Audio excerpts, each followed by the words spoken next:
Hi, 5th graders. So today is lesson 7, and we're going to go over 4 different topics that we probably haven't covered yet so far. So the first topic that we're going to go over is algebraic division. Second is decimals, third is numeral, and fourth is multiplying mixed fractions. So let's start with the first question. Right now we're going to find for x. And when finding for x, you have to make sure that there's nothing that's next to it or above it or below it. So right now we need to bring up the x from the denominator, and so in order to do that, we cross multiply. So it will be 2,400 equals 40x. And in order to find x, you need to make sure that nothing else is there. So 2,400 divided by 40. Now we know that 2,400 divided by 40, we know that it goes in 240, let's see how many times.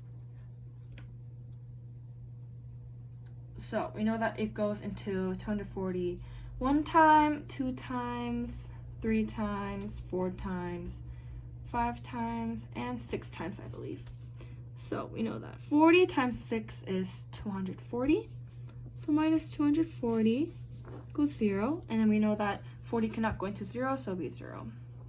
So x would equal 60. Next problem is the same problem. We're going to be doing finding x. So we need to cross multiply once again. So it'll be 6,000 equals 20x. And in order to have x by itself, you divide by 20, divide by 20. So 6,000 divided by 20.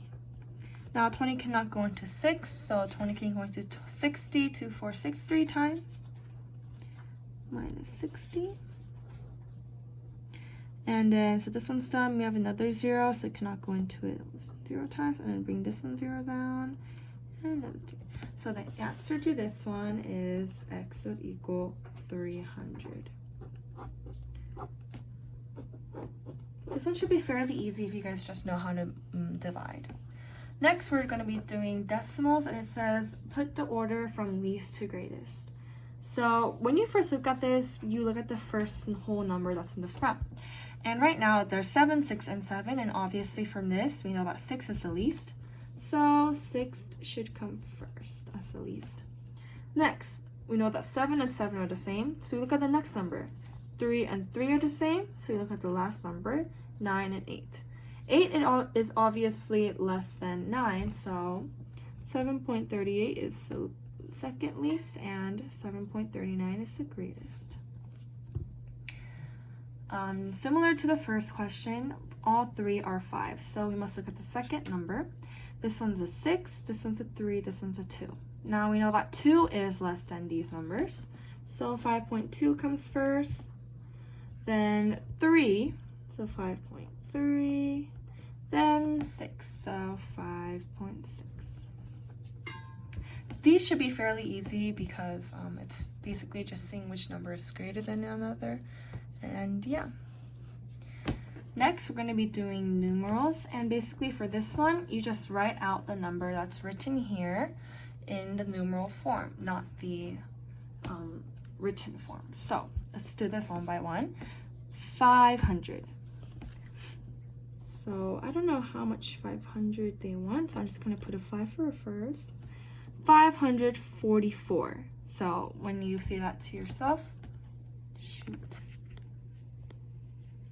So when you say that, it will be 544. Oops, sorry, let me just adjust a little bit. Sorry. But yeah, basically it's 544, so we know that that would equal 544. And it says, and 22 thousandths. Now that would be referring to the decimal form. And we know that when there is a decimal, this is the 10th, this is the 100th, and this is the thousandths. This is 22 thousandths. So that would equal, hold on 1 second, let me just check real quick. That that would equal 22 thousandths to be right here. So it will be here and 22 thousandths because it has to fulfill the thousandths place right there.